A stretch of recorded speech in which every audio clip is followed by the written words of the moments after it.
मत्ती रचित सुसमाचार और 16वां अध्याय और उसके 19वें पद को आपके लिए मैं पढ़ना चाहूंगा। हम पिछले दिनों मत्ती रचित सुसमाचार 18वें अध्याय के 15वें पद से लेकर 20वें पद तक हम पढ़े थे। आज हम इसलिए उसे नहीं पढ़ेंगे, पर मत्ती रचित सुसमाचार का 16वां अध्याय और उसके 19वें पद को आपके लिए मैं पढ़ना चाहूंगा। इसमें लिखा हुआ है, मैं तुझे स्वर्ग के राज्य की कुंजियां दूंगा और जो कुछ तू पृथ्वी पर बांधेगा वह स्वर्ग में बंधेगा, और जो कुछ तू पृथ्वी पर खोलेगा वह स्वर्ग में खुलेगा। आइए अब हम इफिसियों की पत्री और उसके दूसरे अध्याय को हम निकालेंगे।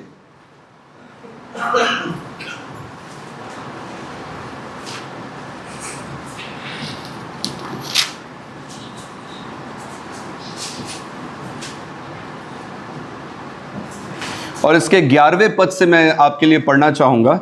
इफिसियों की पत्री दूसरा अध्याय और 11वें पद से इसे मैं आपके लिए पढ़ना चाहूंगा। इसमें लिखा हुआ है, इस कारण स्मरण करो कि तुम जो शारीरिक रीति से अन्य जाति हो और जो लोग शरीर में हाथ के किए हुए खतने से खतना वाले कहलाते हैं, वे तुमको खतना रहित कहते हैं। तुम लोग उस समय मसीह से अलग और इस्राएल की प्रजा के पद से अलग किए हुए और प्रतिज्ञा की वाचाओं के भागी ना थे और आशाहीन और जगत में ईश्वर रहित थे। पर अब मसीह यीशु में तुम जो पहले दूर थे, मसीह के लहू के द्वारा निकट हो गए हो, क्योंकि वही हमारा मेल है जिसने दोनों को एक कर लिया और अलग करने वाली दीवार को जो बीच में थी ढा दिया। ठीक है, पढ़ा तो पूरा अध्याय जा सकता है, पर इन्हीं पदों तक मैं इसे सीमित रखूंगा। जितने लोग आज नोट्स बना रहे होंगे, मेरी आपसे ये निवेदन है कि आप कम से कम इन पदों को लिख के रखें, ताकि आप घर में जाकर इस विषय पर थोड़ी सी चर्चा अपने घर में कर सकते हैं। मत्ती रचित सुसमाचार 16 का 19, मत्ती रचित सुसमाचार 18 का 15 से 20, इफिसियों 2 पूरा अध्याय और पहला कुरिन्थियों का 5वां अध्याय। ठीक है, आइए एक छोटी सी प्रार्थना करें और फिर परमेश्वर के वचन की व्याख्या में हम प्रवेश करें। अनुग्रहकारी और दयालु परमेश्वर, हम आपके चरणों पर पुनः आते हैं प्रभु जी, और इस समय के लिए आपको धन्यवाद कहते हैं। हर एक जन जो यहाँ आज बैठा है प्रभु जी, ये आपके ही अनुग्रह के द्वारा संभव हो पाया है कि वे आज इस प्रकार से एकत्रित हो सके हैं। प्रभु जी, आज का ये वचन हम सबों के लिए हो, हर एक का हृदय परमेश्वर के वचन के द्वारा स्पष्टता को प्राप्त करे। और हमारी आपसे यही निवेदन है प्रभु जी कि जैसे जैसे कलीसिया अनुशासन पर हमारी पकड़ और बनती है, हम एक अनुशासित कलीसिया के रूप में परिवर्तित होते जाएं, ताकि हम पवित्र रीति से, प्रेमपूर्ण रीति से एक दूसरे के साथ व्यवहार कर सकें। प्रभु जी, हम जानते हैं कि कलीसियाएं जब तक प्रेमपूर्ण और अनुशासित नहीं होंगे, तब तक प्रभु जी हम बाइबल के अनुसार चलने वाले नहीं हो पाएंगे। और हमारा विशेष उद्देश्य यही है प्रभु जी कि आपने अपने पुत्र के द्वारा, जो ना ही सिर्फ देधारी वचन हुआ, साथ ही साथ हमारा लिखित वचन भी है प्रभु जी, उनके अनुसार हम इस कलीसिया की अगुवाई कर सके। हम जितने भी आज अगुवे के रूप में अपने आप को पाते हैं और आपके प्रियजन जो आपके अगुवों के अधीन है, सारे के सारे प्रभु जी, हम सब मिलकर आपके ही अधीन हैं और आपके ही वचन के अनुसार हम चलने की प्रयास करते हैं। इसलिए हमारी आपसे ये निवेदन है प्रभु जी कि इस वचन का जब प्रचार होता है उसमें आप मेरी सहायता करें, ताकि मैं बार बार इस बात को दिखा सकूं कि ये अधीनता किसी पुरुष के प्रति नहीं, ये अधीनता परमेश्वर के वचन के प्रति है। और उस अधीनता को ना ही सिर्फ उनके द्वारा, उनके जीवन के द्वारा उन्हें दिखाना है, पर साथ ही साथ मुझे भी अपनी ओर से दिखाना है, क्योंकि हम सब उस महान उत्तम चरवाहे के अधीन हैं और ये पूरी कलीसिया उसी के अधीन है, क्योंकि ये कलीसिया उसके द्वारा मोल लिया गया है, उसके लहू के द्वारा खरीदा गया है और आपके ही पुत्र के द्वारा इस कलीसिया की रखवाली की जाती है और आपके ही देह के हम हिस्सा है और आप ही इस कलीसिया के एकमात्र दूल्हा हैं प्रभु जी। उस चीज़ के लिए मैं आपको धन्यवाद कहता हूँ। आपने इस प्रार्थना को सुना है, ये मेरा विश्वास है। इस प्रार्थना को मैं यीशु मसीह के नाम से मांगता हूँ, आमीन। मेरे प्रियो, थोड़े से समय के लिए ये कल्पना करें कि आप एक क्रिकेट का गेम खेल रहे हैं। क्रिकेट कौन नहीं जानता? भारत देश में क्रिकेट एक ऐसा गेम है जो सब जानते हैं, गली गली में उस गेम को खेला जाता है। अब सोच के चलिए कि अब जानते हैं कि क्रिकेट में कुल मिलाकर 11 क्या होते हैं, खिलाड़ी होते हैं। अब 11 खिलाड़ी मैदान पर है, एक बॉलर है और वो बॉलिंग करता है और एक बैटर है जो बल्ला पकड़ के रखा है और वो बैट से बॉल को मारता है। और जब बॉल को वो मारता है तो जिस दिशा की ओर उसे मारता है उस दिशा की ओर जो एक फील्डर खड़ा है वो भागता है उस बॉल के पीछे और फिर उस बॉल को पकड़ लेता है और फिर उस बॉल को पकड़कर अपने पॉकेट में रख लेता है और पॉकेट में रखकर फिर अपने घर जाने चालू कर देता है। तो फिर अंपायर क्या बोलेगा उस समय? क्या बोलेगा अंपायर? ठीक है, जाओ भैया जाओ, तुम्हारी जैसी मर्जी वो करो, ऐसा बोलेगा क्या? नहीं बोलेगा। अंपायर क्या बोलेगा? रुको, क्यों ऐसा कर रहे हो? अभी ये गेम चल रहा है और इस गेम के दौरान तुम अचानक से इस प्रकार से बॉल को उठाकर अपने पॉकेट में उसे भरकर तुम घर नहीं जा सकते। पर सोच के चलिए कि आप है वो व्यक्ति जिसने उस गेंद को अपने पॉकेट में रख दिया और ये कहा कि मैं तो घर जा रहा हूं। जब आपको अंपायर ने रोका और बोला कि इस बॉल को आप इस प्रकार से लेके नहीं जा सकते, अगर आप उस समय ये जवाब देते हैं कि नहीं, मैं तो हर समय ऐसा ही करते आया हूं। मैं क्या करते आया हूं? मैं हर समय जब भी मेरी तरफ गेंद आती है मैं गेंद को पकड़ता हूं, अपने पॉकेट में भरता हूं और फिर घर चले जाता हूं। तो फिर क्या हो रहा है यहां पे? 2 चीजें हो रही है यहां पे। सबसे पहली बात, आपने गेम के यानी कि उस खेल के नियम को तोड़ा, उस गेंद को अपने पॉकेट में डालकर। दूसरी गलती जो आपने की वो आपने ये कहा कि मेरा खेलने का तरीका यही है, मेरा खेलने का तरीका ये, मेरी तरफ अगर गेंद आया तो मैं उस गेंद को वापस नहीं देता, मैं उसको अपने पॉकेट में भरता हूं और मैं चले जाता हूं। इस प्रकार से मेरे पास बहुत सारे गेंद एकत्रित हो गए। तो आपने क्या किया? आपने सिर्फ ना ही गेम के खेलने के नियम को तोड़ा, साथ ही साथ आपने पूरे गेम के गरिमा का आपने ठट्ठा किया, आपने मजाक पे उड़ा दिया। ये बोला आपने कि मैं तो ऐसा ही क्रिकेट खेलता हूं और ऐसा ही खेलता रहूंगा। तो आपने ना ही सिर्फ नियम तोड़ा उसको पॉकेट में रखकर, साथ ही साथ आपने गेम का भी ठट्ठा और मजाक किया। आप जब इस उदाहरण को मैं दे रहा था तो इस उदाहरण को देते वक्त आप में से कुछ लोगों के चेहरे पर मुस्कान थी, क्योंकि आपको लग रहा था ऐसा कौन कर सकता है और अगर करेगा तो ये हास्यास्पद होगा। हम बोलेंगे ये व्यक्ति क्या अपने दिमाग की स्थिति को गवा बैठा है क्या कि वो इस प्रकार से कार्य कर रहा है। पर मेरे प्रियो, इस चीज को जब आप कलीसियाई अनुशासन में लागू करेंगे कुछ ऐसा ही होता है।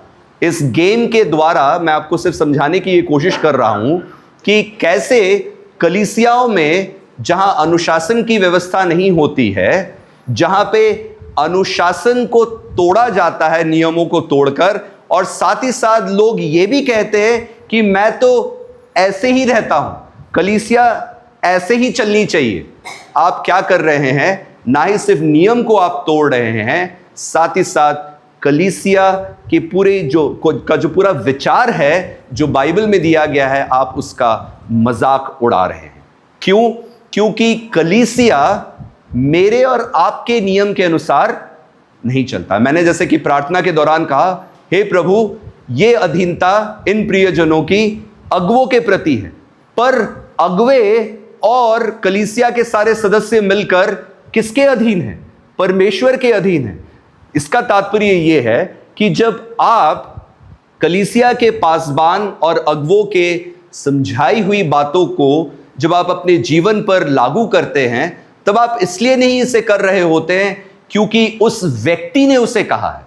आप इसलिए कर रहे होते हैं क्योंकि वो परमेश्वर का वचन कहता है और परमेश्वर का वचन उस सेवक के द्वारा, चाहे वो मैं हूं, चाहे वो भाई कलित हो, चाहे वो भाई विजय हो, हम तीनों के मुख से ये वचन, या बच्चों के केस में या औरतों के केस में हम कहें, चाहे वो मीरा प्रचार कर रही हो या अनीता प्रचार कर रही हो, जो भी है वो सब परमेश्वर के वचन के अनुसार ही कर रहे हैं।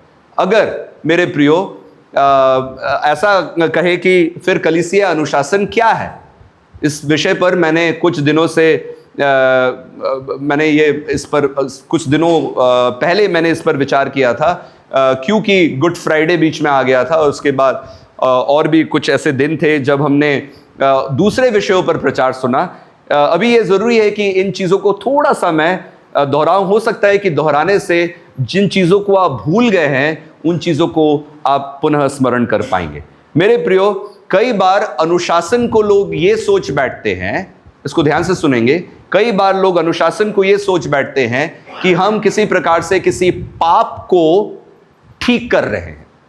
अनुशासन मतलब किसी प्रकार से पाप को ठीक कर रहे हैं। और कई बार हम ये भी सोच बैठते हैं कि जिसको एक अंग्रेजी में एक शब्द है विसल ब्लोइंग। विसल ब्लोइंग मतलब सीटी मारना। अब ये सीटी मारना उस सीटी मारने के विषय में नहीं कह रहा है जो संसार कहता है। ये विसल ब्लोइंग मतलब होता है कि जब कोई अचानक से कोई खतरा आ पड़ता है या कोई परिस्थिति बिगड़ती हुई दिखाई देती है, तो एक व्यक्ति अगर अचानक खड़े होकर लोगों को आगाह करवाता है, लोगों को चेतावनी देता है, तो वो विसल ब्लोइंग कर रहा होता है। वो क्या कर रहा है? वो लोगों के ध्यान को आकर्षित कर रहा है और कह रहा है कि देखो ये समस्या है। कलीसिया अनुशासन ये नहीं है कि कुछ पाप दिखाई दिया, किसी ने उसको कहा कि अरे ये पाप हो रहा है, चलो आओ इसे ठीक कर दे। कलीसिया अनुशासन अगर इस तक सीमित है तो ये बहुत ही सतही और छिछला प्रकार का समझ होगा जो हम कलीसियाओं में देखेंगे। मेरे प्रियो, ये सही तरीका नहीं होगा। तो फिर क्या है? कलीसियाई अनुशासन का अर्थ सिर्फ यह नहीं होता कि कलीसिया के कुछ नियमों को या बाइबल के किसी नियम को तोड़ दिया गया है। कलीसियाई अनुशासन हमें यह सिखाता है कि हमें परमेश्वर के वचन में दिया हुआ जो सुसमाचार है उसके स्वभाव के अनुसार हमें अपना आचरण कैसे रखना चाहिए। कलीसिया अनुशासन क्या नहीं है? सिर्फ ये नहीं कि इसने गलती किया, उसने पाप किया, उसको सुधारा, अनुशासित हो गया, ये नहीं है। इससे बहुत ज्यादा बढ़कर है। कलीसिया अनुशासन क्या सिखाता है कि जो सुसमाचार है, जो यीशु मसीह, हमने अभी क्या पढ़ा? अभी हमने सुसमाचार पढ़ा। जो सुसमाचार है, उस सुसमाचार की सामर्थ को हम कैसे अपने जीवन में अपने आचरण के द्वारा हम उसे दिखाएं, ताकि हम उस सुसमाचार के अनुसार चलने वाले बन सके। तो पहला बिंदु आज जो मैं आपके बीच में रखना चाहूंगा, आज सारे बिंदुओं पर मैं प्रचार नहीं कर पाऊंगा, पर अगले सप्ताह जब मैं प्रचार करूंगा तो उस दौरान आपको इसका दूसरा भाग जब आप सुनेंगे तो इसमें स्पष्टता आपको मिल जाएगी। पहला जो बिंदु है मेरे प्रियो, वो ये है कि परमेश्वर के वचन में जो सुसमाचार है, वो सुसमाचार ही सारे अनुशासन का नींव है। परमेश्वर के वचन का जो सुसमाचार है वो सारे कलीसियाई अनुशासन का नींव है। मेरे प्रियो, हमें अनुशासन पर बात करने से पहले, उस विषय पर चर्चा करने से पहले, सबसे पहले यह सवाल पूछना होगा, क्योंकि मैंने ये बात कहा कि कलीसियाई अनुशासन सुसमाचार पर आधारित है, यानी कि उस पर आश्रित है, तो फिर सुसमाचार है क्या? यह इतना महत्वपूर्ण है कि हमें कलीसियाई अनुशासन समझने के लिए सबसे पहले सुसमाचार को समझना होगा। सुसमाचार क्या है? सुसमाचार को समझाने के लिए बहुत सारे चीज़ों का इस्तेमाल किया जा सकता है, पर मैं सिर्फ चंद शब्दों में इसको बयां करना चाहूँगा, इसका बखान करना चाहूँगा। मेरे प्रियो, सुसमाचार परमेश्वर की ओर से एक सुझाव या सलाह नहीं है। सुसमाचार क्या नहीं है? परमेश्वर की ओर से दिया हुआ एक सुझाव या सलाह नहीं है।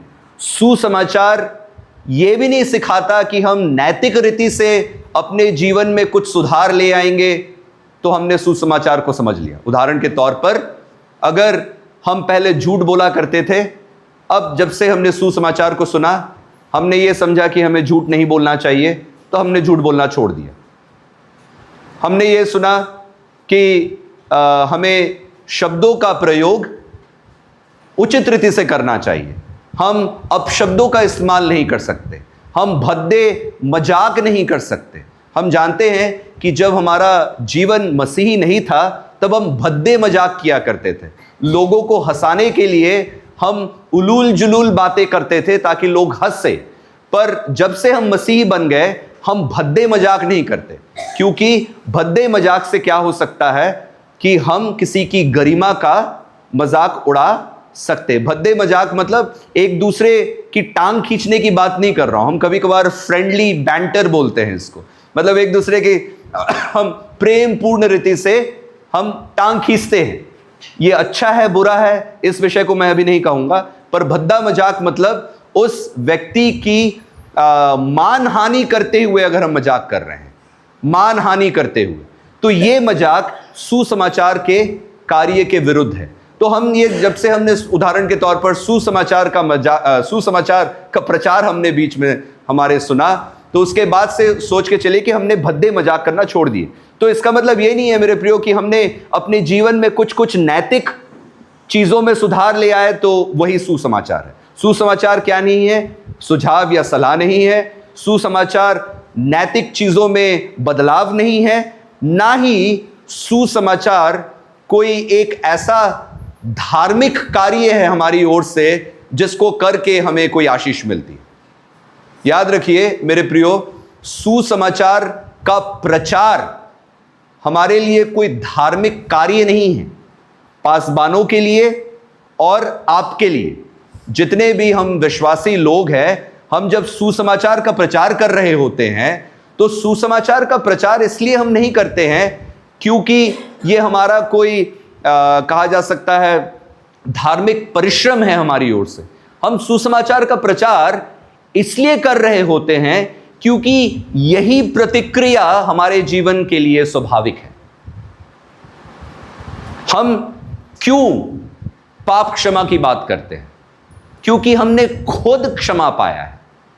हम क्यों कहते हैं कि पाप क्षमा हम इसलिए नहीं करते हैं लोगों की क्योंकि वे योग्य है उसके, हम वरन इसलिए लोगों के पाप क्षमा करते हैं क्योंकि परमेश्वर ने, जब मैं उस पाप की क्षमा के लिए अयोग्य था, परमेश्वर ने मुझे वो क्षमा प्रदान किया।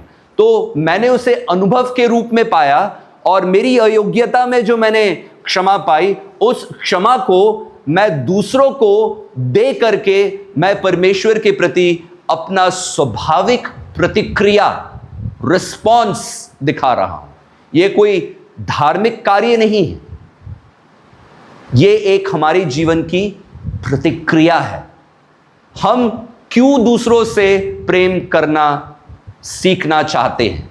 हमें क्यों कहा जा रहा है कि तुम अपने बैरियों से और अपने शत्रुओं से प्रेम करो? और हम क्यों अपने बैरियों से और शत्रुओं से प्रेम करते हैं? हम अपने बैरियों से, शत्रुओं से इसलिए प्रेम करते हैं क्योंकि जब मैं और आप परमेश्वर के शत्रु थे, तब परमेश्वर ने हमसे प्रेम किया। अब हमारी ओर से यह स्वाभाविक प्रतिक्रिया होनी चाहिए कि हम अपने बैरियों से और हमें नाराज करने वालों से, जो हमें नाराज करते हैं और जो हमारे विरुद्ध पाप करते हैं, उनको हम क्षमा करें, उनके प्रति हम प्रेम दिखाएं। यह एक स्वाभाविक प्रतिक्रिया है, यह कोई एक धार्मिक कार्य नहीं, इसे कार्य में नहीं गिना जा सकता। तो सुसमाचार क्या नहीं है? सुझाव सलाह नहीं है, नैतिक सुधार नहीं है, साथ ही साथ यह कोई एक धार्मिक कार्य नहीं है। सुसमाचार है सुसमाचार, यानी कि एक आनंद से भरा हुआ खबर, एक सुसमाचार। ये आनंद से भरा हुआ खबर क्यों है? क्योंकि जैसे कि थोड़ी देर पहले मैंने बताया, हम विद्रोही थे। हमने परमेश्वर ने हमें, आज अनीता इस पर प्रचार कर रही थी, मुझे मालूम है, अनीता इस बात को कह रही थी कि हमें परमेश्वर के स्वरूप में बनाया गया है। मेरे प्रियो, परमेश्वर ने हमें अपने स्वरूप में बनाया। स्वरूप में बनाने का अर्थ मैंने पहले भी बताया था कि स्वरूप में बनाने का अर्थ यह नहीं होता है कि परमेश्वर ने हमें हाड़ मांस दिया तो वो हमारा स्वरूप है। वो नहीं है हमारा स्वरूप, क्योंकि परमेश्वर का वचन ये कहता है कि हमें मिट्टी और धूल से बनाया गया। इसका मतलब ये नहीं है कि परमेश्वर मिट्टी और धूल का बना हुआ है। परमेश्वर के स्वरूप में बनना अर्थात उनके स्वभाव में हमारी रचना की गई है। उनके स्वभाव का कुछ हिस्सा हम अपने जीवन के द्वारा दिखाते हैं। हम सोच सकते हैं, हम प्रेम कर सकते हैं, हम करुणा कर दिखा सकते हैं, हम दया कर पाते हैं, हम संगति कर पाते हैं, हम बातचीत कर पाते हैं, हम विचार विमर्श कर पाते हैं, हम दूसरे के प्रति चिंता कर पाते हैं। ये सारी चीजें कैसे? ये पशु नहीं कर पाते, ये मनुष्य कर पाते हैं। और मनुष्य क्यों कर पाते हैं?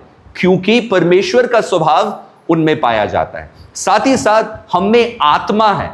पशुओं में आत्मा नहीं होती।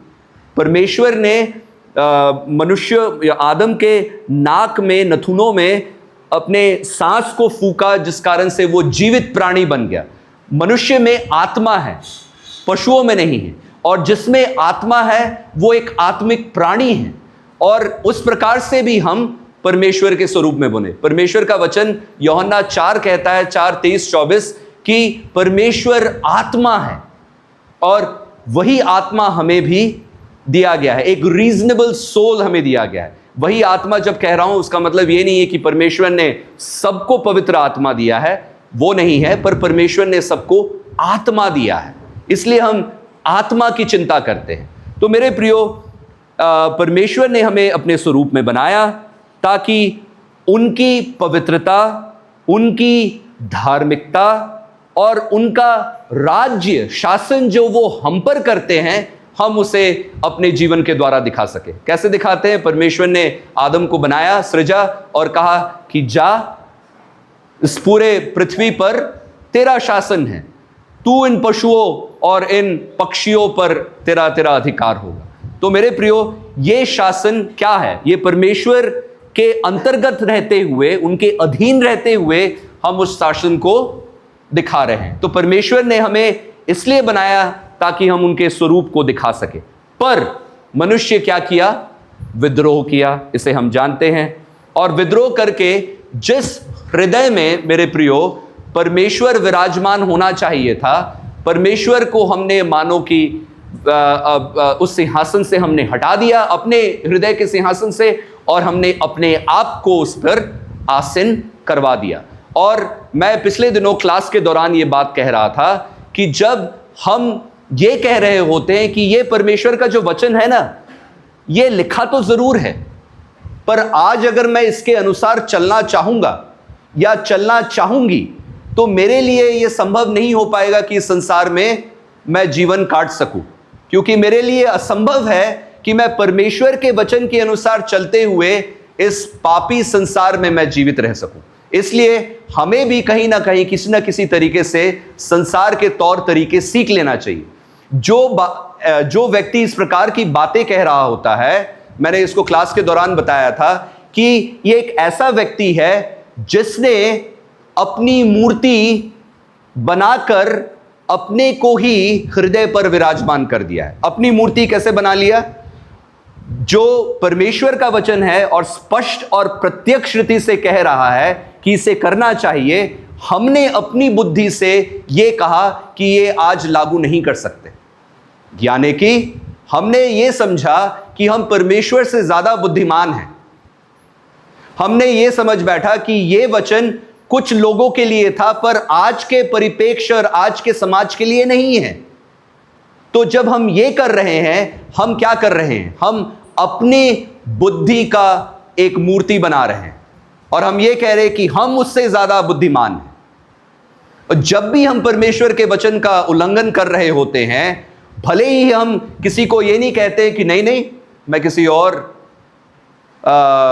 देवी या देवता का पूजा करता हूं या करती हूं, भले हम ये नहीं कह रहे होते, पर हम अपने आप की उस समय आराधना कर रहे होते हैं, क्योंकि हम अपनी बुद्धि के विषय में बातें कह रहे होते हैं। तो मेरे प्रियो, हमने क्या किया वहां पर? हमने देखा कि हमने परमेश्वर को सिंहासन से हटाकर अपने आप को सिंहासन पर बैठा दिया, और साथ ही साथ मेरे प्रियो, हमने ये समझ बैठा कि अब हम अपना जीवन देख लेंगे, हम चलाएंगे हमारा जीवन, समाज के नियम चलाएंगे समाज को। आजकल क्या हो रहा है? आजकल यही हो रहा है ना कि कुछ लोग एकजुट होकर कह रहे हैं हम देख लेंगे इस मामले को, हम चलाएंगे अपने समाज को या अपने झुंड को या अपने मंडली को हमारे नियम कानून के अनुसार। ये क्या कहता है? इंग्लिश में कहा जाता है ऑटोनमी। ऑटोनमी, इसको हम लोग जब तोड़ते हैं इन शब्द को, तो शब्द को तोड़ने से ऑटोनोमस, ऑटोनोमस, नोमोस मतलब नियम, खुद के नियम, ऑटो मतलब खुद का नियम। मैं अपने आप को नियम बनाने वाला, विधि बनाने वाला बनाकर अपने आप को सिंहासन पर बैठा दिया हूं, और मैं ये कह रहा हूं नहीं, ना मुझे मेरे माता पिता के हिसाब से चलना है, ना मुझे मेरे माता पिता के सिखाए हुए वचन, जो कि परमेश्वर के वचन में लिखा हुआ उसके अनुसार चलना है। मैं अपने हिसाब से चलूंगा या चलूंगी, मुझे पासबान के बातों से कोई लेना देना नहीं है, मैं अपने अनुसार चलाऊंगा। थोड़ी देर पहले मैंने कहा कि अगर कोई क्रिकेट खेलते वक्त बॉल को अगर जेब में लेकर चला जाए और वो ये कहे मैं तो ऐसा ही क्रिकेट खेलता हूं, तो आप हंसेंगे, राइट? या आप क्रोधित हो जाएंगे, आप बोलेंगे क्रिकेट ऐसा नहीं खेला जाता। वैसे ही कलीसिया भी है। कलीसिया के जो नियम है मेरे प्रियो, ये नियम हम पर आधारित नहीं है, ये सारी बातें हम पर आश्रित नहीं है। और क्योंकि इसे हमने बिल्कुल, मानव जाति ने, आदम ने और हवा ने बिल्कुल वैसा ही किया, गेंद को लेकर अपने जेब में डालकर क्या करने चले गए? अपने हिसाब से खेलने गए। उससे हुआ क्या? भ्रष्टाचार इस संसार में प्रवेश किया। हमने ये देखा। एक चीज जो हम कह सकते हैं कि हम गलती कर बैठते हैं इन चीजों को समझने में, हम जब ये कह बैठते हैं कि मैंने परमेश्वर को खूब खोजा और खूब ढूंढा, और उसके बाद कई प्रार्थनाओं के बाद परमेश्वर मुझे मिला है, मैंने अपनी प्रार्थनाओं से सिंहासन को हिला दिया, मैंने अपनी प्रार्थनाओं के द्वारा, अपनी भक्ति के द्वारा परमेश्वर को जीत लिया है, परमेश्वर को मैंने खोज लिया है। ये सारी बातें व्यर्थ की बातें हैं। हम कभी परमेश्वर को खोजना पसंद नहीं करते। क्यों? क्योंकि आदम और हवा ने परमेश्वर को कभी खोजना पसंद नहीं किया। कैसे बता सकता हूं? जब आदम और हवा ने पाप किया तो वे अपने आप को नग्न पाए, वस्त्रहीन पाए, और वस्त्रहीन पाते ही उन्होंने क्या किया? पाप करने के बाद हे प्रभु, हे परमेश्वर, तू कहां है? ये पूछा उन्होंने? नहीं, वे छिपे फिर रहे थे, वे झाड़ियों के पीछे छिपे हुए थे। कौन आया खोजते हुए? परमेश्वर आया, और परमेश्वर ने बोला आदम तू कहां है? परमेश्वर खोजता है, हम नहीं खोजते। भेड़े चरवाहे को नहीं खोजता, चरवाहा भेड़ को खोजता है। आदम और हवा की जो प्रवृत्ति है, वही प्रवृत्ति हम में भी पाई जाती है, क्योंकि हम सब आदम के वंशज रह चुके हैं। अब हम नहीं रहे, बाय द वे, अब हम आदम के वंशज नहीं हैं। हमने इसको अक्टूबर, नवंबर और दिसंबर महीने के प्रचार में सुना कि अब हम आदम के वंशज नहीं रहे, अब हम दूसरे और अंतिम आदम के वंशज बन गए। वो दूसरा और अंतिम आदम कौन है? अब हम यीशु मसीह के लोग कहलाए जाते हैं। जब हम इस कलीसिया में प्रवेश करते हैं, हम एक दूसरे को विश्वासी कहकर बुलाते हैं। हम कहते हैं भाई, हम कहते हैं बहन, हम कहते हैं आप प्रभु के संतान हैं। हम ये नहीं कहते कि तुम आदम के संतान हो, आपको ये नहीं कहते कि एडमाइट आया है, हम कहते हैं क्रिश्चियन आया है। अब हमारी पहचान नई हो गई है। तो हम इस तरीके से कह सकते हैं मेरे प्रियो कि हम एक नई पहचान के साथ जीवन जी रहे हैं।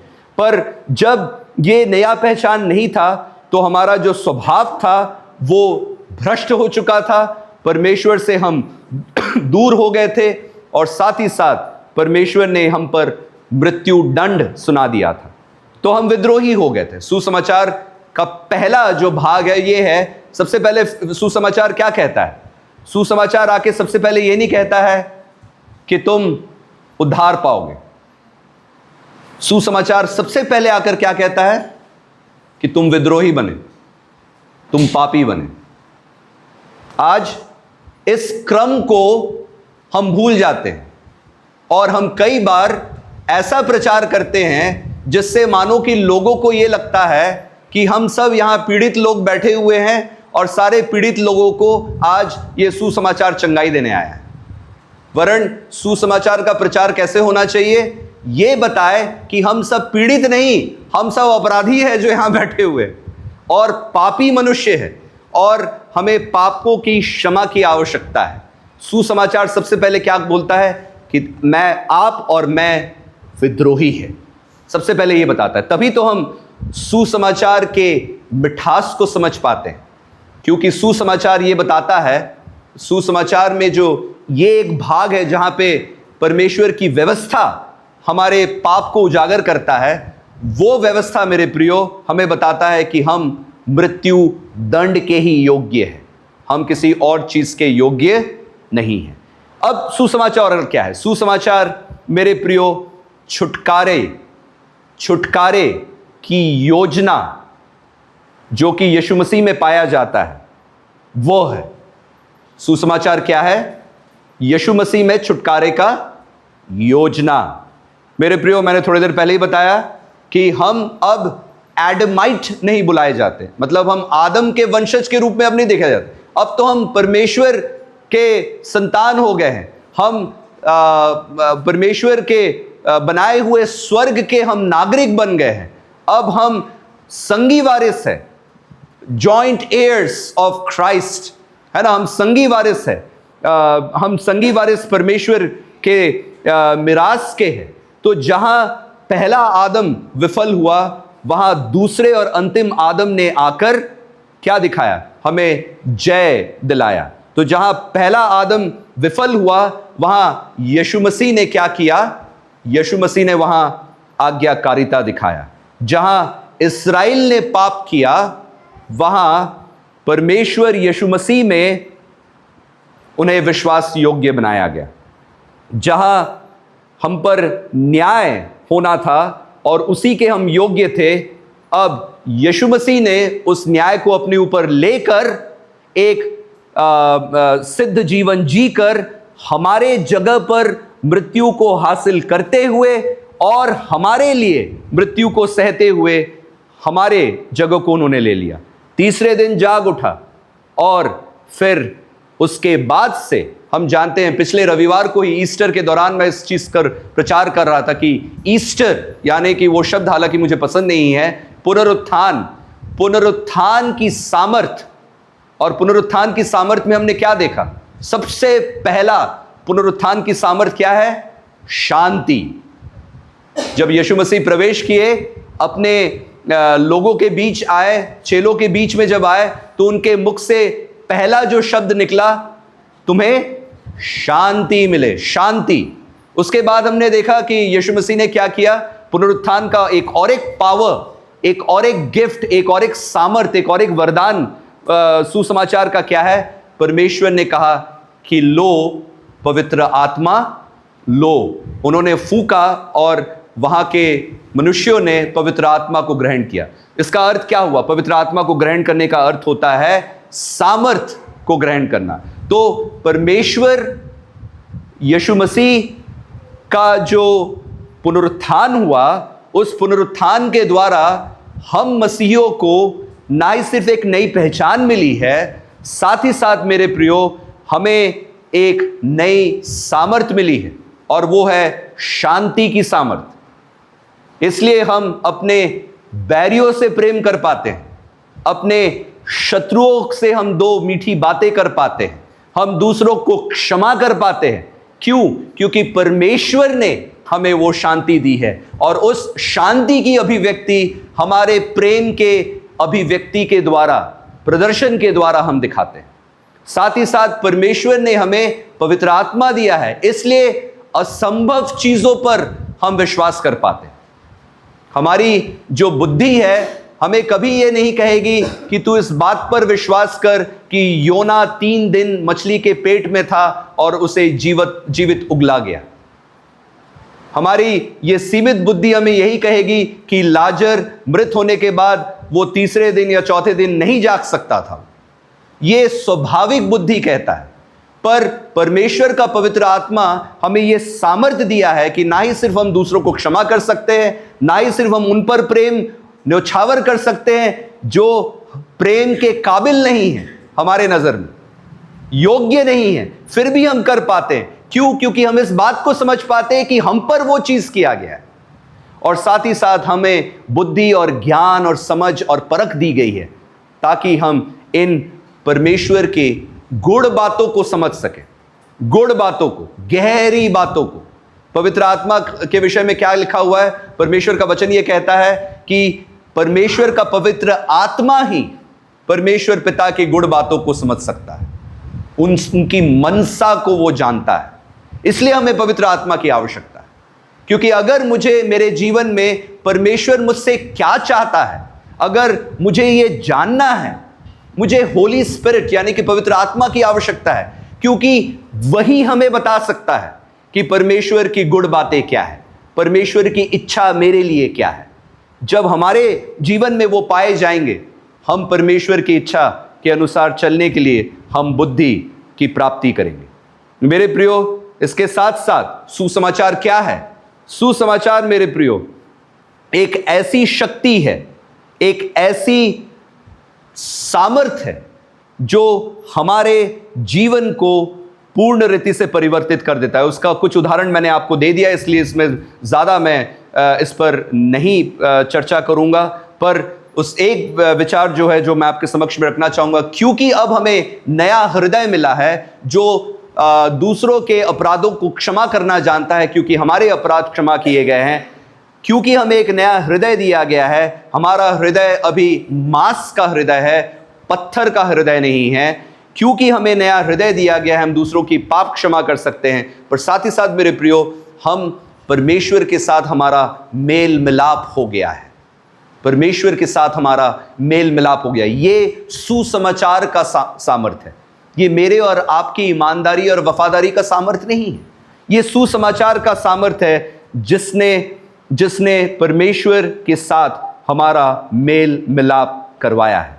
मेरे प्रियो, इसलिए सुसमाचार, जब भी कोई ये व्यक्ति कहता है कि मैंने सुसमाचार को सुना और सुसमाचार को मैंने ग्रहण किया और उसके बाद से मैं विश्वासी हो गया, बहुत अच्छी बात है, बहुत सुंदर बात है, पर अगला प्रश्न ये होना चाहिए कि क्या उस सुसमाचार ने तुम्हारे जीवन को बदला है कि नहीं? क्योंकि जहां सुसमाचार को ग्रहण किया गया है वहां जीवन में परिवर्तन दिखेगा ही। अगर नहीं दिखा है, मैंने ये नहीं कहा कि संपूर्ण रीति से परिवर्तित हो जाएगा, मैंने ये नहीं कहा, पर धीरे धीरे धीरे धीरे धीरे धीरे धीरे धीरे वो परिवर्तन दिखता जाएगा। अगर आज भी आप वही व्यक्ति है जो आज से 10 साल पहले था या विश्वास में आने से पहले था, आप में सुसमाचार का सामर्थ्य कार्य नहीं किया है, अर्थात आपने सुसमाचार ग्रहण नहीं किया है। सिर्फ मुंह से कुछ बातें बोल देने से आप और मैं मसीही नहीं बनते हैं। सुसमाचार की सामर्थ्य सबसे पहले आपके जीवन में यह दिखाएगा, मैंने आपको पहले भी यह बताया है शायद, कि जब सुसमाचार का सामर्थ्य मेरे जीवन में कार्य किया, तब मुझे किसी व्यक्ति ने आकर नहीं कहा कि तुम अपने अभद्र मित्रों के मंडली से तुम्हें हट जाना चाहिए, तुम्हें नशा नहीं करना चाहिए। किसी ने आके मुझे ये नहीं कहा कि तुम्हें तुरंत गैर मसीही जो अधार्मिक चीजें हैं उन्हें बंद कर देना चाहिए। ये अपने आप उत्पन्न हुई, तुरंत उत्पन्न हुई। मैंने तुरंत उन मंडलियों को छोड़ दिया। मेरे जीवन में तुरंत परमेश्वर के वचन के प्रति इच्छा एक जागृत हो गई। परमेश्वर के वचन को सुनने की एक इच्छा जागृत हो गई। धन्यवाद हो परमेश्वर का कि आज 20 साल अभी हो रहे हैं, 20 साल के बावजूद परमेश्वर ने उस इच्छा को मरने नहीं दिया। अभी भी परमेश्वर के वचन को सुनने की चाहत रखता हूं। यह परमेश्वर का कार्य है, यह सुसमाचार के शक्ति का सामर्थ है। मैं इस बात को क्यों कह रहा हूं? मैं अपना उदाहरण देकर आपके उदाहरण की बात कर रहा हूं। आपके जीवन में भी वैसा ही हुआ होगा। जब सुसमाचार कार्य करता है, उसकी सामर्थ जब कार्य करती है, तब किसी को आकर आपको सिखाना नहीं पड़ता कि चुगली मत करो, पाप मत करो। तब आपको किसी को आकर यह सुनाना नहीं पड़ता कि तुम परमेश्वर की कलीसिया से प्रेम करो। अगर आप विश्वासी है तो आप परमेश्वर की कलीसिया से प्रेम करेंगे ही। कैसे करेंगे? अगर आप में से कोई व्यक्ति, मैं साफ कहता हूं यह चीज, हम में से कुछ लोग बिल्कुल सामाजिक नहीं, बिल्कुल सामाजिक नहीं। इसमें मैं अपने परिवार के लोगों को गिनता हूं और कुछ लोग ऐसे और लोग हैं, हम लोग सामाजिक नहीं हैं, नहीं है सामाजिक। क्यों नहीं है मुझे नहीं पता, पर मैं ये सोचता हूं कि हम में से कुछ लोग जो सामाजिक नहीं, क्यों नहीं है आप सामाजिक? आप ये बात बताइए। अगर मैं इस तरीके से सोचिए, अगर मैं कहीं जा रहा हूं और मुझे अचानक से मेरा बेटा दिख जाए रास्ते पर, तो क्या मैं उसे नहीं कहूंगा अरे बेटा कहां जा रहा है, कैसा है, अभी तो तू कहीं और था अभी? स्वाभाविक सी बात है। या अगर मैं अपने बेटे को कई महीनों के बाद देखता हूं तो मैं सबसे पहले मेरे मुख से क्या निकलेगा? कैसा है बेटा, कैसी है बेटी, कैसी हो तुम अनीता? ये निकलता है। क्यों निकलता है? क्योंकि हम अपने परिवार के प्रति चिंतित रहते हैं, हमारे परिवार के प्रति हमारा प्रेम दिखता है। अब जब हम आदम में नहीं रहे, अब हम यीशु मसीह में हैं, और यीशु मसीह में रहने वाले हर एक व्यक्ति को कहा जाता है कि वो परमेश्वर के घराने का है। तो आप इस तरीके से देखिए, हम सब परमेश्वर के घराने के, आप सब मेरे परिवार और मैं आपके परिवार का हिस्सा हूं। उस प्रकार से हम जब एक दूसरे को देखें, हमारे चेहरे पर एक मुस्कुराहट आएगी। हम पूछेंगे आप कैसे हैं दीदी, आप कैसे हैं भाई, आप कैसे हैं भैया, आप कैसे हो छोटे भाई, आपकी तबीयत तो ठीक है ना? ये स्वाभाविक सी चीज है। क्यों? क्योंकि परिवार के लोगों में यह बातचीत होती है।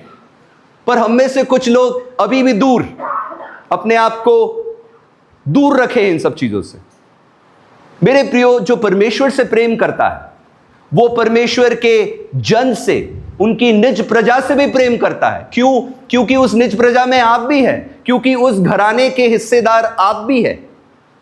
और हम अपने लोगों से दो मीठी बातें करना जानते हैं। मेरे प्रियो, सुसमाचार, अगर मुझ में ये सारी चीजें नहीं आई हैं, बदलाव नहीं आए हैं, मैं ये पूछता हूं क्या सही में अभी भी अगर मुझे अपने लोगों को ये सिखाना पड़े, आपको सिखाना पड़े हर रविवार को आइए कलीसिया, चर्च आइए, चर्च आइए, चर्च आइए, मुझे क्यों कहना पड़ रहा है? क्यों मुझे कहना पड़ रहा है कि 18 तारीख की मीटिंग में और 14 तारीख की मीटिंग में और 23 तारीख की मीटिंग में और 26 तारीख की मीटिंग में आपको आना चाहिए, प्लीज आइए, प्लीज आइए? मुझे ये आवेदन क्यों रखना पड़ता है आपके सामने? ये तो खुद से उत्पन्न होना चाहिए। चाहे कोई हमारे बीच में मेहमान हो या ना हो, आराधना के अवसर हमें मिले, चाहे बहाना कोई भी हो, हमें होना चाहिए। मैं एक बहुत बड़े चक्रव्यूह में फंस गया हूं, जिस चीज को मैं अपने भाइयों को कह रहा था। यह चक्रव्यूह है वो समाज का चक्रव्यूह, जिस चक्रव्यूह में हर पास्टर अपने आप को पाता है।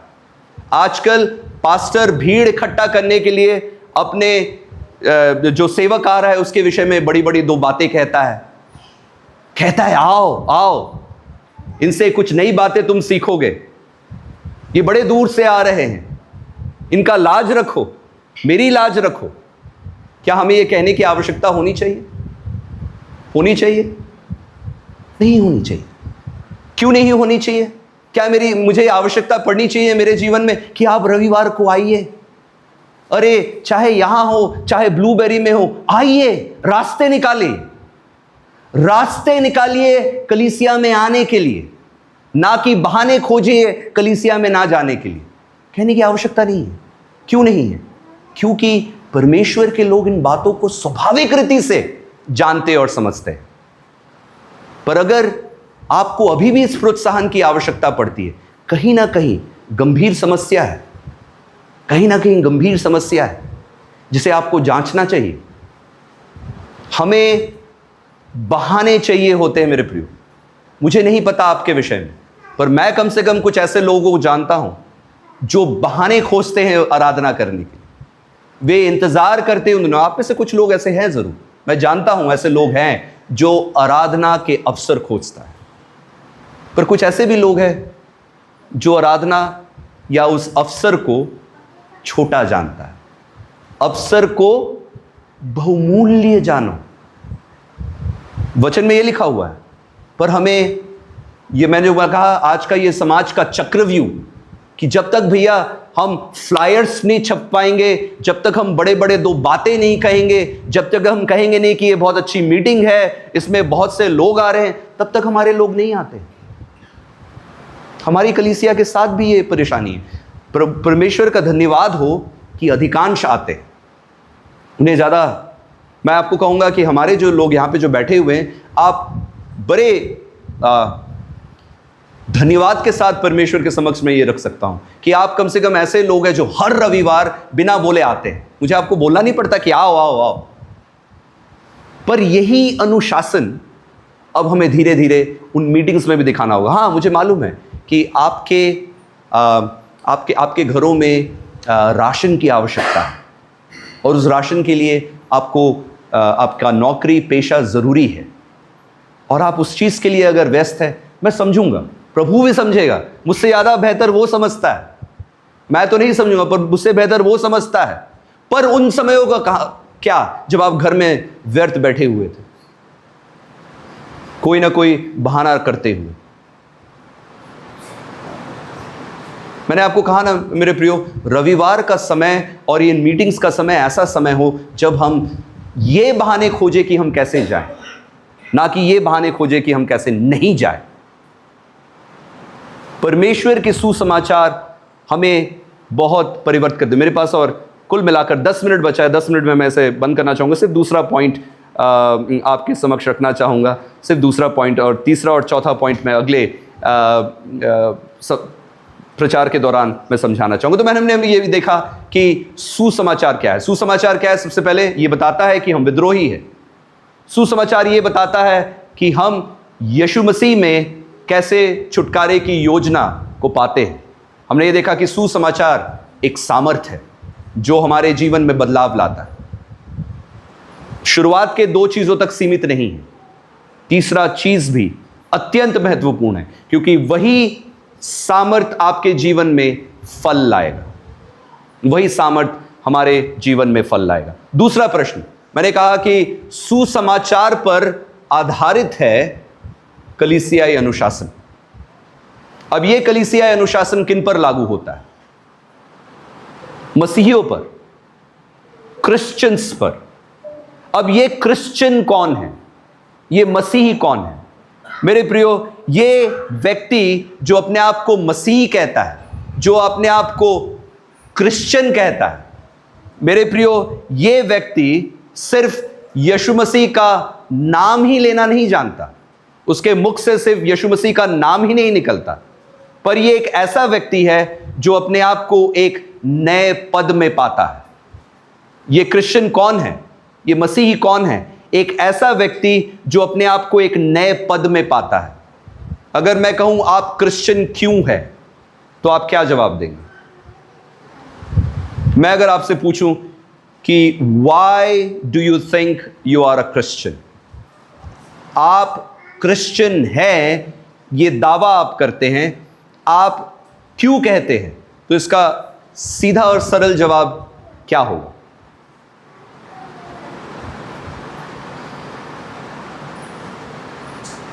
समय नहीं है, मेरे चेहरे पर आंसर खोज रहे हैं, तो मेरे चेहरे पर लिखा हुआ है, मेरे नोट्स में लिखा हुआ है, उसे मैं भी बता दूं। मेरे प्रियो, एक क्रिश्चियन एक ऐसा व्यक्ति है जो परमेश्वर से, मैं क्यों क्रिश्चियन हूं? क्योंकि मैंने अपने पापों की क्षमा पाई। I am a forgiven man. मैंने पापों की क्षमा पाई है। मैं क्रिश्चियन क्यों? मैं क्रिश्चियन इसलिए हूं क्योंकि परमेश्वर ने यीशु मसीह में मुझे धर्मी ठहराया है। मैं क्रिश्चियन क्यों हूं? क्योंकि परमेश्वर ने मुझे अपना संतान करके चुन लिया। ये 3 चीजें तो कम से कम स्मरण रख सकते हैं, कम से कम इन 3 चीजों को, और भी कई सारी बातें, पर इन 3 चीजों को तो आप स्मरण रख ही सकते हैं। सबसे पहली बात, क्योंकि मैंने पाप क्षमा पाया है, क्योंकि मुझे यीशु मसीह में धर्मी ठहराया गया है, क्योंकि मुझे परमेश्वर ने अपना संतान करके चुन लिया है, मुझे लेपालक संतान करके कहता है, मुझे परमेश्वर के समक्ष मुझे अपना लिया गया है। तो ये एक नई पहचान है आपकी। एक क्रिश्चियन कौन है? इसकी एक नई पहचान है। ये नई पहचान फॉरगिवन मैन, क्षमा पाया हुआ। दूसरा, धर्मी व्यक्ति। तीसरा, स्वीकार किया हुआ व्यक्ति। ये है क्रिश्चियन। उसके बाद इसमें एक नया स्वभाव उत्पन्न हुआ। इस पर मैंने बहुत सारा प्रचार कर डाला है पिछले बिंदु में, इसलिए मैं ज़्यादा नहीं कहूँगा। एक क्रिश्चियन ऐसा व्यक्ति है, ना ही सिर्फ वो मुख से कहता है कि वो धर्मी है, मुख से कहता है कि वो पाप क्षमा पाया है, मुख से कहता है कि परमेश्वर ने उसे अपना संतान करके ग्रहण किया है, साथ ही साथ वो एक ऐसा व्यक्ति है जिसका हृदय परिवर्तित हो गया है। यह एचकेल 36 उसे पढ़ सकते हैं आप। साथ ही साथ एक क्रिश्चियन कौन है? एक क्रिश्चियन एक ऐसा व्यक्ति है जो अब एक नए परिवार में जिसे जोड़ दिया गया है, उसे नए परिवार में जोड़ दिया गया है। और इस नए परिवार में जब आपको जोड़ा गया है, आप उसमें अकेले नहीं हैं। आपको खुद के लिए उद्धार नहीं दिया गया है। इस बात को समझें आप। आपका उद्धार केवल आपके लिए नहीं है। कहने का तात्पर्य यह है कि मैंने उद्धार पा लिया, अब मैं एक स्वार्थी जीवन बैठकर जी सकता हूं, ऐसा नहीं। एक मसीह व्यक्ति जिसे नए परिवार में जोड़ दिया गया है, जिसे यीशु मसीह के द्वारा क्या कर लिया गया है? परमेश्वर के साथ मेल मिलाप करवा दिया गया है।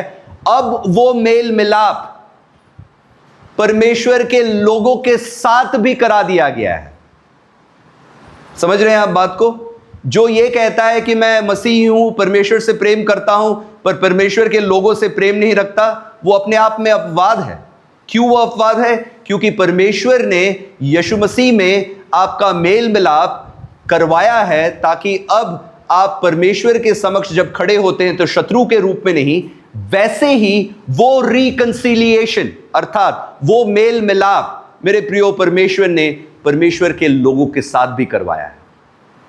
इसलिए जैसा ही कोई व्यक्ति अपने विश्वास का अंगीकार करता है और फिर वो बपतिस्मा लेता है, बपतिस्मा लेते ही हम मसीह भाई बहन जो होते हैं, हम आते हैं, उनको गले लगाते हैं, हम उनके साथ हाथ मिलाते हैं। क्या है? सिर्फ मुबारकबाद देने के लिए नहीं, उसके साथ साथ जो एक गहरी बात हमारी ओर से हो रही है वो ये है कि तुम्हारा स्वागत है इस परमेश्वर के घराने में। और मैं इस बात का वहां पर क्या कर रहा हूं? एक प्रमाण दे रहा हूं कि ना ही तुम इस घराने के अब हिस्सेदार बन गए, पर साथ ही साथ मैं अब तुम्हारे प्रति एक जिम्मेदारी को भी महसूस करता हूं। हर एक बचाया हुआ व्यक्ति, उद्धार पाया हुआ व्यक्ति, बपतिस्मा पाया हुआ व्यक्ति जो प्रभु भोज ले रहा होता है, वो क्या कर रहा है? हम सब एक साथ क्यों प्रभु भोज ले रहे हैं मेरे प्रियो? हम क्यों एक साथ दाखरस को पीते हैं? क्यों एक साथ रोटी को खाते हैं? क्यों एक साथ प्रार्थना कर रहे हैं? हम उस दौरान इस बात को ही सिर्फ नहीं कह रहे हैं कि परमेश्वर के सुसमाचार ने मुझे जीत लिया है, पर हम जब उसमें एक साथ भाग ले रहे होते हैं, हम ये बता रहे होते हैं कि हम एक परिवार के भाग हैं, हम उस देह के भाग हैं। मेरे प्रियो, मैंने कहा कि मेरे पास सिर्फ 10 मिनट है, मेरा समय खत्म हो चुका है।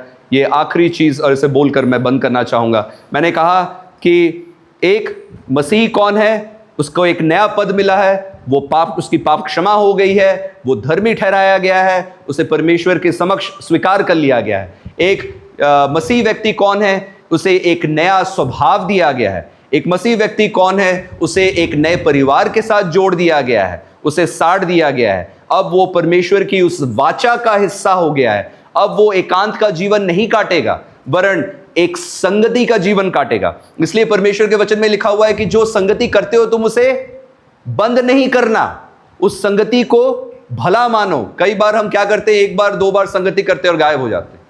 उस संगति के लिए क्या रखो? आदर रखो, उसकी चाहत रखो, क्योंकि परमेश्वर ने अब आपको इंडिविजुअल के रूप में नहीं छोड़ दिया है, एकांत का जीवन जीने के लिए नहीं छोड़ा है। परमेश्वर ने आपको उस वाचा में बांध दिया है जिसमें आप अकेले नहीं हैं। दूसरे भी है। आपका मेल मिलाप परमेश्वर के साथ इसलिए हुआ है ताकि आप परमेश्वर के शत्रु ना कहलाए। आपका मेल मिलाप इसलिए भी हुआ है ताकि आप अपने परमेश्वर के लोगों के साथ भी मेल मिलाप करते हुए एक एकता की जीवन काट सके। जो आखिरी पॉइंट था वो ये है कि एक मसीही व्यक्ति को सिर्फ नया पद ही नहीं मिला है, एक नया परिवार ही सिर्फ नहीं मिला है, एक नया स्वभाव ही नहीं मिला है, पर साथ ही साथ मेरे प्रियो उसे एक नई बुलाहट मिली है। उसे एक क्या मिला है? एक नई बुलाहट मिला है। क्यों? क्योंकि अब आप उसके नाम को लिए हुए चलते हैं। आप क्रिश्चियन कहलाते हैं, आप मसीही कहलाते हैं। आपने मसीह के नाम को अपने साथ ले लिया है, वो आपके नाम के साथ जुड़ गया है। तो एक नया नाम मिला है, एक नए राज्य के साथ। संसार और अंधकार के पकड़ से, राज्य से हटाकर आपको परमेश्वर ने प्रकाश और सत्य के राज्य में जोड़ दिया है, साट दिया है। अब आप फलहीन नहीं रहते, आप हर समय फल लाते हैं परमेश्वर के लिए। आपकी ये सब नई पहचान है। अब आप उसके राज्य की प्रतिनिधित्व कर रहे हैं। अब आप क्या कर रहे हैं? आप अपने राजा के विषय में बातें करते हैं। आप जैसे कि परमेश्वर का वचन आज हम पढ़ रहे थे थोड़ी देर पहले, हम खोल कर कह सकूं, ये कहता है कि नहीं? क्या कहां हमने पढ़ा? भजन 40 में इस बात को पढ़ा। भजन 40 और उसका 5वां पद था, उसको मैं पढ़ दूं आपके लिए। ये है आपकी और मेरी बुलाहट मेरे प्रियो। लिखा है, हे मेरे परमेश्वर यहोवा, तूने बहुत से काम किए हैं। दाऊद इसे सिर्फ बोल ही नहीं रहा है वरन लिख भी रहा है, ताकि आने वाली पीढ़ियां जो हजारों सालों में जो इसे पढ़ा जाएगा, उनके बीच में भी ये गवाही वो छोड़ रहा है कि क्या ही धन्य है वो पुरुष जो यहोवा पर भरोसा करता है और अभिमानियों और मिथ्या की ओर मुड़ने वालों की ओर मुंह ना फेरता हो। फिर लिखता है, हे परमेश्वर यहोवा, तूने बहुत से काम किए हैं। जो आश्चर्य कर्म और कल्पनाएं तू हमारे लिए करता है वो बहुत सी है, तेरे तुल्य कोई नहीं। मैं तो चाहता हूं कि खोल कर उनकी चर्चा करूं, परंतु उनकी गिनती नहीं हो सकती। मेरे प्रियो, क्या ये आपकी इच्छा है? अगर आपने कहा कि आप पापी व्यक्ति थे और आपको क्षमा मिल गया है, आपने कहा कि मैं परमेश्वर के संतान के रूप में गिना जाता हूं, मेरा एक नया स्वभाव मुझे मिला है, मुझे एक नए परिवार के साथ जोड़ दिया गया है, तो क्या आप तुरंत इस बात को समझ पाते हैं कि अब आप परमेश्वर के राजदूत और दूत बन गए हैं, परमेश्वर के संदेश वाहक बन गए हैं, परमेश्वर के उपदेशों को देने के लिए परमेश्वर आपको तैयार कर रहा है। आप यीशु मसीह के राजदूत और दूत बन गए। और जैसे दाऊद कहता है, खोल कर मैं तेरी चर्चा करता। मेरे प्रियो, कब हुआ था आखिरी बार जब आपने अपने प्रियजनों को कहा कि चलो चर्च चलते हैं? कब हुआ था ये? मैं तो प्रचार करने की बात बहुत दूर की बात बता रहा हूं, बहुत दूर, फार फेच्ड थॉट है हम में से कुछ लोगों के लिए, बहुत दूर का चीज है ये। कब हुआ था आखिरी बार जब अपने अविश्वासी भाई को आपने कहा कि चल मेरे साथ चर्च चल, वहां जीवन और मृत्यु, प्रकाश और अंधकार और ज्योति और जीवन की बातें होती है, चल वहां, तेरे लिए जरूरी है। कब हुआ था ये आखिरी बार? कब बुलाया था अपने लोग? हम कई बार लोगों को कलीसिया आमंत्रित नहीं कर पाते, तो सुसमाचार का प्रचार तो बहुत दूर की बात है। मेरे प्रियो, ये बहुत जरूरी है हमारे लाइफ के लिए, हमारे जीवन के लिए। एक ऐसा चीज है मेरे प्रियो जो हम विकल्प के रूप में नहीं दे सकते, क्योंकि एक क्रिश्चियन कौन है, आगे जब आएंगे तो आप इसके विषय में सुनेंगे। और एक क्रिश्चियन कौन है? नया पद, नया परिवार, नया स्वभाव और नई बुलाहट। और वो नई बुलाहट आप अपने आप को परमेश्वर के राजदूत के रूप में देखते हुए, और इसे हम प्रेम पूर्ण रीति से, गर्व के साथ हम कहते हैं। हम छिपाते नहीं हैं, हम दरारों में जाके छिपते नहीं हैं, हम इसे खुलेआम बोलते हैं, क्योंकि हमें लज्जित होने की क्या आवश्यकता। जैसे कि पौलुस कहता है, मैं सुसमाचार से लजाता नहीं। ठीक है, मैं इसी के साथ आज के इस संदेश को विराम देना चाहूँगा। आशा करता हूँ कि इस संदेश से आपको लाभ प्राप्त हुआ है।